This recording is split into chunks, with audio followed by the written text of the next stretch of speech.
Hello, I hope you're doing well. Welcome to a knitting project vlog. This one's going to be a bit different from my usual project vlogs because I'm not going to be following a pattern. I usually follow a pattern while I knit, but I think I've got enough experience under my belt to be able to self-draft a raglan sweater, which is what I'm going to be doing. As I usually follow a pattern, I don't like sharing exactly what I'm doing because that is like the intellectual property of the knitting designers. But as I'm going to be doing this one myself, I'm going to attempt to talk you through exactly how I construct this sweater. So if it's something that you're interested in, you'll be able to recreate this too. My goal for this sweater is to use up as much scrap yarn as I can. I've accumulated loads of scrap yarn and it's mainly in the colours of white, cream, various shades of grey. So I think they'll really lend themselves to creating like basically white and grey striped sweater. I also want to incorporate some drop stitches into the sweater. I've never done that before, but I've looked up a tutorial. They seem super easy and I think that will create like a really cool effect. I've seen a few scrap yarn sweaters I've seen a few patterns for them, but I don't think I need one, honestly. I feel pretty confident that I'll be able to pull this off. Touch wood at least. And I think the drop stitches are really gonna lean into that sort of scrappy, like distressed vibe that I'm hoping that the sweater will have. So before we get started, before I explain like the construction or anything like that, I'm gonna talk you through some of my scrap yarns because some of this is pretty sentimental to me, and I am going to be dismantling the first sweater that I have ever knit for this project. So I will definitely have more than enough scrap yarn to complete this sweater because I will be using yarn from this entire sweater. This was one of my first ever knitting projects. As you can see, I think you can probably guess why I haven't worn it and why it's just been sitting in a bag. It's so thick, the yarn is so thick. I really love this sweater because it's what ignited a lot of my passion for knitting because, as you can imagine, like this was a very quick knit, but it's just far too warm to wear basically.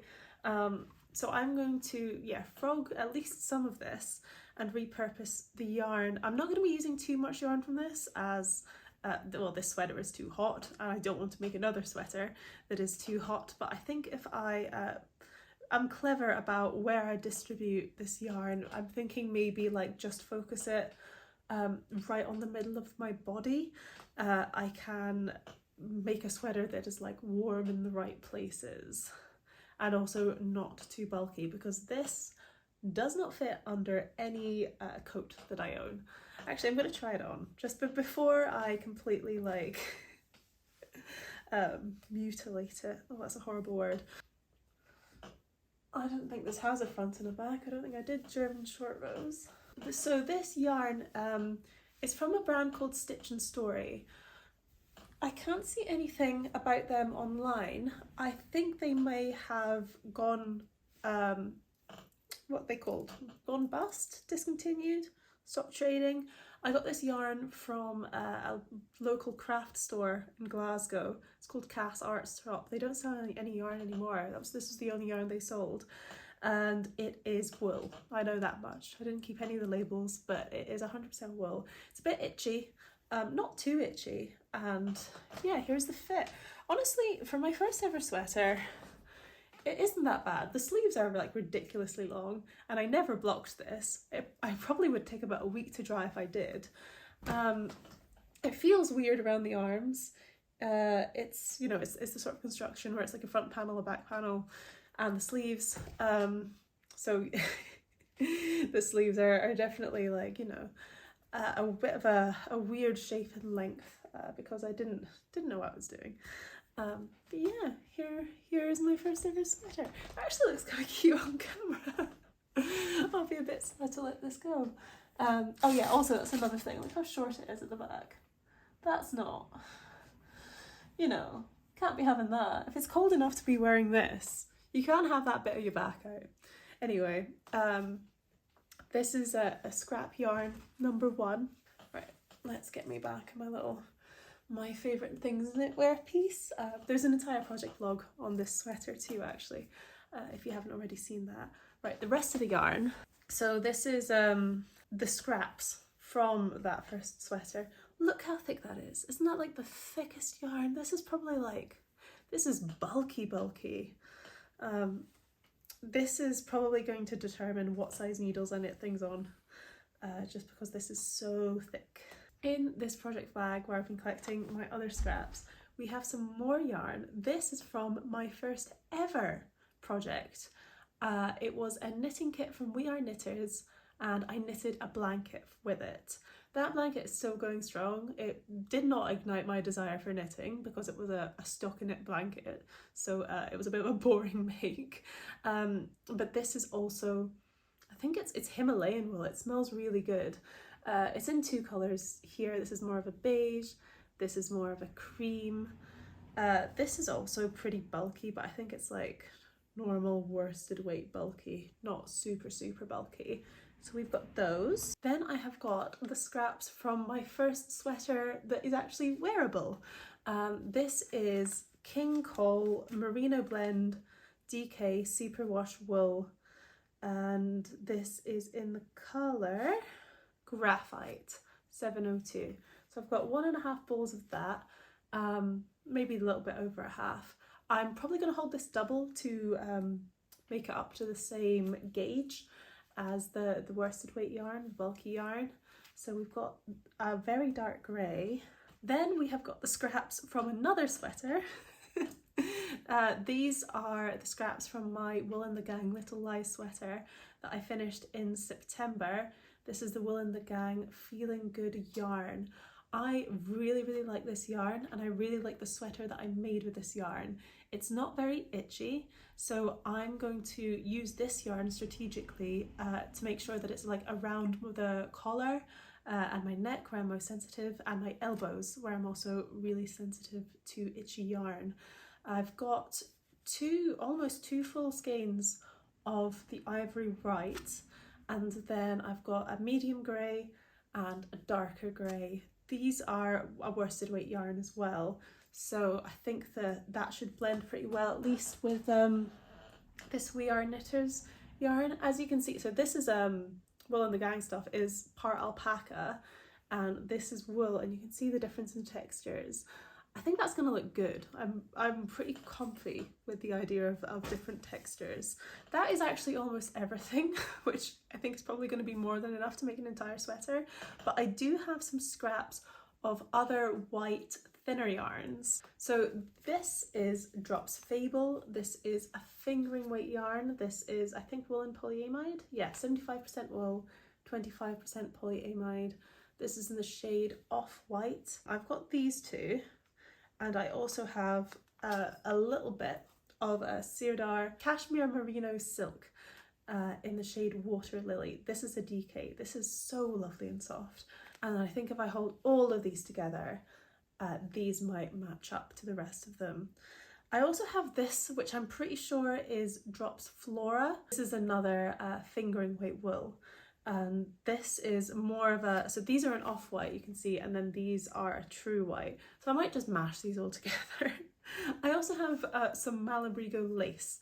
This is very thin. It's not really going to add anything to anything, like weight-wise, but I need to use it up. It's wrapped around a toilet roll. It's literally just sitting there, and I really don't want it. I did a really bad job of unwinding the skein, and this is too thin of a yarn for me to use on its own in the other projects, so I'd really like to just sort of get rid of it in this sweater. So my first port of call is going to be to make a gauge swatch with all of my combinations to make sure that they are all roughly the same yarn weight when I hold things together. I'm not looking for it to be exact. I think it's probably going to look quite good, especially like with that bulky weight yarn, to have that be like quite tight knit, and then have like these yarns, well, they're already a mess, it's inevitable, isn't it, have these be a bit of a looser stitch. So I'm going to do that. I'm going to try a few different needle sizes because I'm aiming for like a bulky weight. I'm going to look at like 7mm, maybe 8mm. I think 8mm might be too big for all of these strands held together. But yeah, I'm going to do a bit of trial and error with my gauge swatch, see if I maybe want to mix like a grey with a white, see how that looks, and I'll report back. Before I show you my progress, I'd like to thank the sponsor of today's video, which is Skillshare. I'm still pretty new to doing YouTube and I film everything on my iPhone still, so I've been following Skillshare's video for social media learning path to learn how to make the best of the equipment that I've got. Part of the joy of knitting for me has been sharing my creations online, so I really value learning how to do that in a way that it's enjoyable to watch. Skillshare is the largest online learning community for creatives with thousands of classes in many subjects. Personally, I have an interest in their content creation, their personal development, and their sewing classes. If you'd like to give Skillshare a go yourself, the first 500 people to sign up using the link in my description will receive a 1-month free trial of Skillshare, so you can get started today. I am back with a gauge swatch and a plan. So this is my gauge swatch. I used 7mm needles. I'm using my Drops interchangeable needle set with a 80cm cord, and I was going to do a few different needle sizes, but I'm really just happy with this, so I'm happy to go with this. At the top here I've got my Wool and the Gang Feeling Good yarn. I think I mentioned before, this is going to be the yarn that I really focus on and sort of start and end the jumper with. So the collar will be knit with this, I'm going to cast on with this. And so the measurements of these stitches here are really what matter to me. I've also got like 4 bowls of it, so it will potentially take up the majority of the sweater. Then I did a little bit of experimentation, so I then moved into like the really thick yarn that my first sweater was made up of. I did some drop stitches here. I actually really like how the drop stitches look. They're not at all holey, they just sort of like give the stitches like room to bloom. And although these are completely different gauges, I don't think it's off to the point where it looks bad. Then I go into like 2 strands of my dark grey DK. Then I tried to see what it looked like if I held 1 strand of the dark grey DK with some of the thin white yarn. I don't like how this looks. I'm not gonna do this in the sweater, but I do like how the drop stitches look there. And then I've also got my, what is this, We Are Knitters wool at the bottom, and I really like how the drop stitches look there. I think it's probably going to be quite important for me to keep the drop stitches consistent, so do a row of like drop stitches, then a row of normal stitches, then a row of drop stitches, and so forth if I'm going to be doing a stripe with drop stitches. So I measured my gauge for the Wool and the Gang yarn, and I measured my collar. So I know I want my collar to be roughly 54cm before, not the collar itself, but like my cast on provisional neckline before I do the actual ribbed collar. I want that to be around 54cm. I'm not too worried about it being exact, because then when I go to do the actual ribbed collar, I can either pick up more or less stitches if it's either too loose or too tight. So I measured my gauge. I have 10 stitches, gives me 9cm. So did I say 54cm for my neckline? 50cm. I meant I want my neckline to be about 50cm, which is 54 stitches. And for knitting in the round with all the raglan increases, I've just made sure that that's an even number as well. So I'm going to try and explain to you how I'm going to do the raglan increases. I've done a little diagram here. It might be easier for me to explain the diagram than it is for me to just try and tell you what to do. So I'm going to cast on, put a beginning of the round stitch marker here, then I'm going to knit 8 stitches for the back. So the beginning of the round is going to be in the middle of the back of my sweater. I'm going to knit 8 stitches. Each of these lines is a stitch marker, so these are going to be, oh, let me show you what I mean, because this isn't a raglan sweater. Right, so this is just a sweater from Zara, and as you can see, it's got these like stripes down the side. These are created by the raglan increases. So as you can see, like where I'm going to put the stitch markers down corresponds to these lines. and these stitch markers are going to be where I increase rows. So I'm going to do like make one right, then I'm going to pass the stitch marker, knit a stitch, pass the stitch marker, make one left, increase.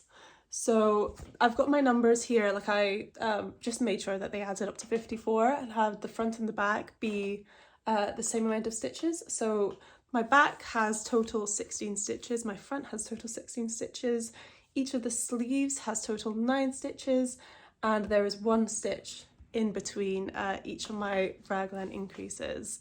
So I'm going to be knitting round and around, and every other row I'm going to make sure it's an increase row, and in each increase row I will end up increasing 8 stitches total, like one there, one there, one there, one there, one there, one there, one there, one there. I really hope this is easy to follow. It makes sense in my head, but I think that it's a lot easier when you've done this before, you know what to do. And I'm also going to do some German short rows. Now, I wouldn't recommend doing German short rows if you've never done them before. It's a lot easier to follow German short rows when they're in a pattern, and then after you blindly follow a pattern, then you realise what they do. German short rows like essentially make the back sit a bit higher than the front. So you can see how this back is sitting above the front of the collar. That wouldn't happen if you didn't do German short rows, but you would have a totally like nice and wearable sweater even if you didn't. But I'm quite comfortable with them, so I'm gonna do them. I'm going to do 8 German short rows. So basically when I cast on, after I cast on my first row, I'm going to knit to this star. So that's going to be the front of one of the shoulders. Then I'm going to wrap and turn and knit all the way back to this one. Well, it'll be purling actually, because it will be on the wrong side. Back to here, making sure to do my raglan increases for the first row. Then I'm going to knit back up, making sure to not do the raglan increases that time because it'll be my second row, and then knit to 1 stitch past my last stitch. So it will create like a sort of gradually tapered off effect. And I'm going to do that for 8 rows total. Then I will just start knitting in the round while doing my raglan increases every other row. I'm going to link a bunch of resources in the description that maybe explain what I'm going to do better than I just have. And yeah, let's cast on.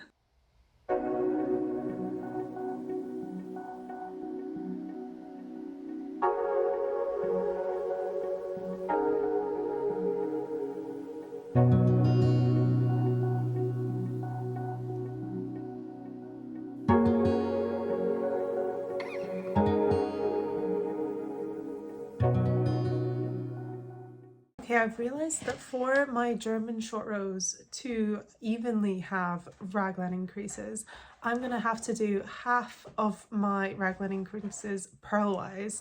And this actually came up in a pattern that I did recently, and I had no idea why it was written that way. But now that I'm actually having to think about it myself, it makes so much sense. So because I'm starting from the beginning of the round, and then row 1 is going to here, I'm doing my raglan increases. Then when I go back, this is row 2 for this half, but then it's actually row 1 for this half. So for this half, I have to do purlwise increases and then remember to not increase when I'm going knitwise. So that's happening, which is, you know, really testing the limits of my intelligence. But I think I get it, and I think I'm going right. I'm on like row 4 and it's looking pretty normal. This is not looking great where my round joins in, but I know I can fix it when I pick up stitches for the collar. And yeah, this is just like, I don't know, 20 minutes worth of work. So I'm just gonna bang out the rest of these German short rows. German short rows are done. So now I can give up with the purling and just start knitting in circles without a care in the world. Just making sure that I increase around my blue and orange stitch markers every other row. This is going to grow pretty quickly because the yarn is thick and because I'm doing so many increases, and I'm just going to vibe it. Like I'm just going to continually try it on until I feel like it's below the underarm sort of length, bearing in mind that this yarn will all stretch with blocking as well. I'm not going to make it too oversized. I'm going to make it like a little bit oversized, but I don't want to end up with an absolutely huge jumper that I can't fit under a coat. So that's the aim. With the switching colors, again, I'm just going to vibe it. Like whenever I feel like it's time to add in a different yarn, I'm just going to cut this and then join the new yarn in, same as I would just joining any new ball of yarn by holding them together and doing a few stitches together. And yeah, I'm reminded of how much of a pleasure this Feeling Good yarn was to work with. It's so soft.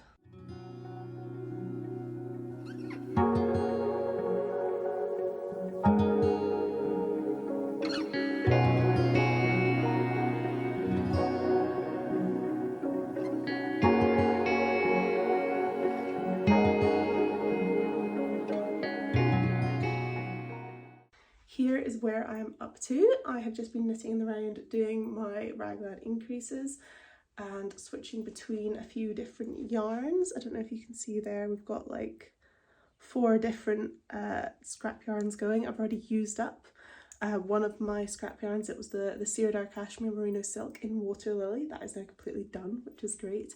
And I've moved back into one of my Wool and the Gang balls of wool. I am now starting to think about splitting for sleeves. I measured myself, so from where the middle front collar is going to be down to where I want the sleeves to start, and it's coming up pretty soon. I'm looking at about 18 centimeters ish, making sure to like leave a little bit of extra room there for when it's blocked and it's going to stretch. So when I split for sleeves, I'm just going to take some scrap yarn and a tapestry needle and get my sleeve stitches, which will be the shorter parts of the quadrant, and not including the bits in between the stitch markers, just thread these on to a bit of scrap yarn. And then I'm going to keep knitting in the round, but I'll just let all these stitches fall off and let them just be held with the scrap yarn and just knit straight from here to here. And that will create my armholes. So that's coming up soon, and then I'll just continue to work in the round, no increases, and that will create the body of the sweater. That is all the scrap yarn that I'm going to pack with me today. I'm going up to Glasgow. This is my outfit. This is the original sweater that I knitted with this Wool and the Gang Feeling Good yarn. This is the Little Lies sweater, and I'm wearing it with, basically got a full Vinted fit going on. I'm wearing it with these trousers that I got for £4 from Vinted. They're originally from Marks and Spencer's and they're 50% wool. And what am I going to wear it with? These A6 gel sonomas that I also got off Vinted for £30, and this oversized black leather jacket that I also got off Vinted for £30. And for jewellery, I've actually got sent these beautiful rings from Miss Blue recently. They're white gold plated sterling silver, and the stones are moissanite, and they are like literally like engagement ring worthy. I can't stop staring at them. I really like accessorizing my hands when I know I'm going to be knitting a lot, because I have to look at my hands while I knit at least like 50% of the time. So it's really nice that I get to stare at these gorgeous rings. They also give me a discount code if you're interested in buying them. I think they're actually technically engagement rings, especially this one. This would make a great engagement ring. But yeah, it's time for me to start my commute and pack all this up.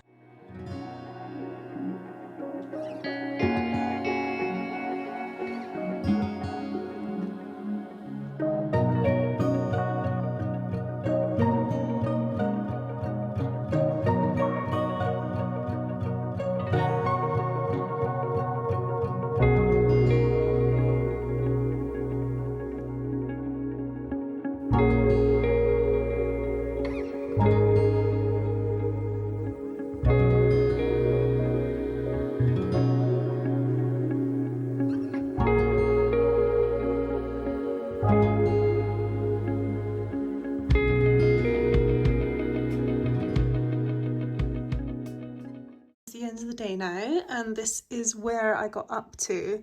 Doing the drop stitch rows really makes this come up pretty quickly, and I think I'm at the point where I want to start thinking about doing the ribbing and then casting off for the body, because it's gonna grow with blocking and I don't want it to get too long. So I've got 116 stitches on my needles just now, and I want to get it down to like about 90. So I'm gonna decrease, like knit two together once every 5 stitches for a row. Then I'm gonna switch to smaller needles, probably like 5.5 needles down from 7, just so the ribbing's like more tight. Do a few inches of, maybe just 1 inch, 1.5 inches, 2 inches of 1x1 rib, then cast off. I'm going to do that in the same One the Gang yarn that I've chosen to do the collar in, and then it'll be time to start on the sleeves. I haven't actually finished the body yet, but I'm going to be on trains a lot tomorrow, which is where I'm going to work on this. So I'm going to leave the body for the train, and I'm going to talk you through what my plans for the sleeves are going to be. So I'm going to go back with my 7mm needles and the same colour yarn that I've used for this stripe here. I'm going to start at the bottom of the sleeve hole here. I'm going to place my stitch marker. Then this is quite a big hole, and I don't want to have that many stitches here, but I also don't want to pick up too few, so it's going to be pretty holey. I want to try and avoid that, and the trick I've learned for doing that is to pick up more stitches then in the first round to do some knitting two together here, so quickly decrease the amount of stitches on the bottom of the armhole. So I'm gonna start at the bottom, look at picking up about probably 4 stitches here, then go and pick up all my stitches that I've left on my scrap yarn, get rid of the scrap yarn, then pick up another 4 stitches here. Then on round 1 proper, I'm just going to join in the same yarn, do 2 knit 2 togethers, knit round here, do some more knit 2 togethers, and then just start knitting in the round. I'm not going to do like sleeve decreases because I want the sleeves to kind of mimic the body and have it be quite oversized, and then knit in at the bottom. Also, it's easier to not do any sleeve decreases, so I'm just going to wait till I get right to like the wrist, and then I'm going to do some decreases and a ribbed sleeve cuff. I'm also only going to go until probably about here on my wrist, or maybe up here, before I start doing the ribbed bit, because in my experience sleeves like really grow. So that's the plan. These shouldn't take too long, these sleeves. This has been a very quick knit so far. I think this is about 2 or 3 days worth of work here.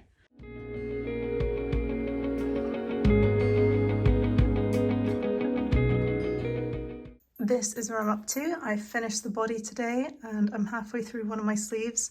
I've decided that I really don't like how this 1x1 rib looks at the bottom. So I'm going to undo this, and instead I'm going to do I-cord edges, both on the bottom but also like the collar and the sleeve edges. I'm also going to do some decreases on the sleeves. I think I've got about 46 stitches on my needles, so I'm going to decrease that to like, I don't know, 30. So like decrease 1 every 4 stitches or something, knit 2 together, and then just finish off with an I-cord edge on that one too.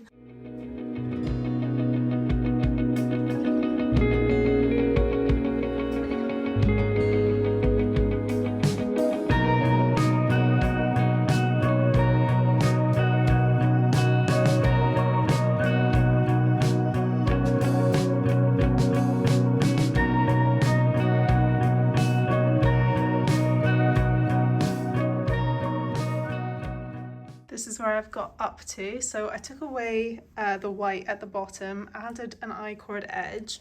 I also did an I-cord collar. I really liked how the collar was sitting, so I picked up the same amount of stitches. I think it was like 54 stitches, and did the collar with that. For the sleeve, I had to redo the decrease row because it wasn't tight enough. So I went back and I ended up doing every other stitch and knit 2 together. I realised that this sleeve is tiny, not very long at all, but as some of these yarns are very heavy and thick, I have a feeling it's going to stretch out a lot. And if it doesn't, I would rather have to add more on than take some away. So yeah, one more sleeve and we'll be done. I'm just going to make it the exact same as the other side. So next time I'll show you this, it will be ready to be blocked, I think.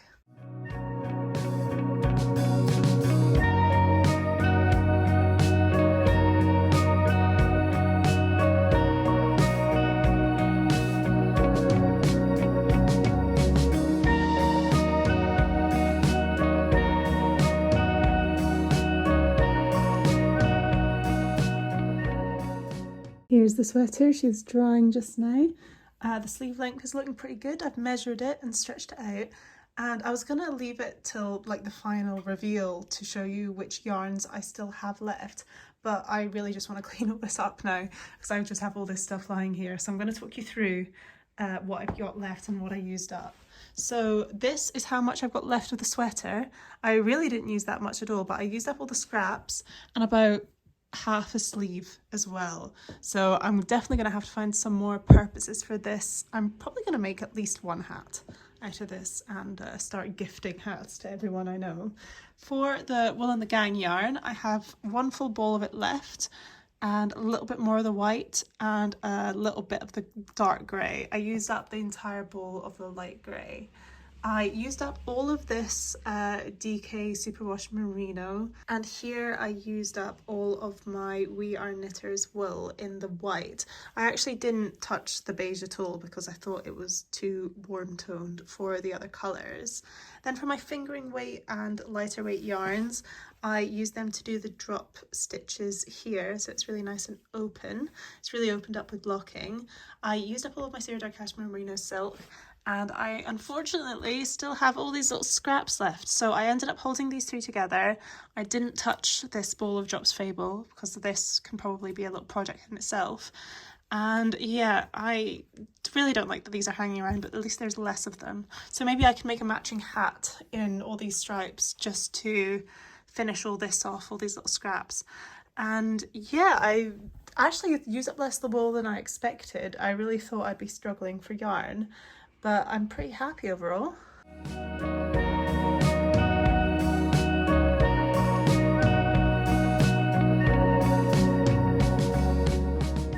Here she is! I've already been wearing this jumper for like 2 hours and I'm already in love with the feel of it. It's not itchy at all. I'm just wearing like a little tank top underneath. And surprisingly, I found some of these yarns itchy on their own when I was wearing them with the initial projects that I made. But all together, and with this alpaca yarn placed strategically, very strategically, as you can see, like the grey perfectly hits the crooks of my elbows here, it feels great. Like I don't feel overstimulated by the itch, which I often do with a lot of jumpers. So big thumbs up on that front. The blocking went well. As you can see, the sleeves are just about bracelet length, and the length of the jumper is pretty much perfect to wear with high-waisted jeans. It covers the small of my back well. Honestly, for a first attempt at a self-drafted sweater, I think that the fit, I don't think I could have done any better. I wouldn't have changed anything about the amount of rows I choose to do at any point, which I'm really happy about.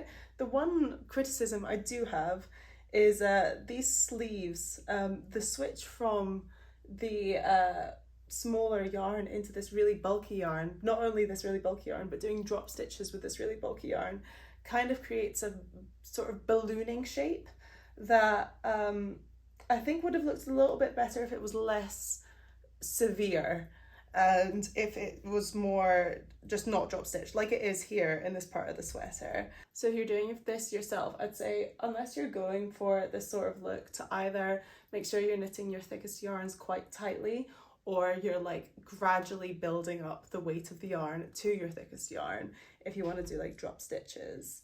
I think in future I wouldn't split for sleeves in the middle of a stripe. I think I would like finish the stripe here and then have it continue into a different colour as it goes into the sleeves, but that's like a very minor thing. Also with the back, where I join my old yarn into my new yarn, in a few places it's quite obvious, but not every place. I don't really care, like what the back of me looks like is none of my business anyway, but maybe if I were to do this again, I wanted it to be perfect, I would add in like a few duplicate stitches to cover that transition. I'm really happy that I've managed to actually do something with all my scrap yarns as well. It kind of gives me the same satisfaction as like decluttering my wardrobe to make my yarn stash smaller. If I've explained anything pretty badly and you want clarification, please let me know and I'll try and explain things another way.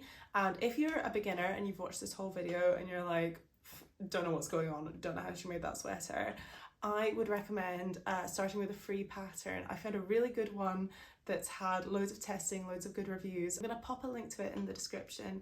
It's the Step by Step sweater by Florence Miller. And if you've never made a raglan sweater before, it's free. So even if you just want to skim read the pattern and see what's going on there, that's probably a good place to start too. Thank you for sticking with me for this. Let me know what you think of my sweater, and I'll see you in the next one. Bye!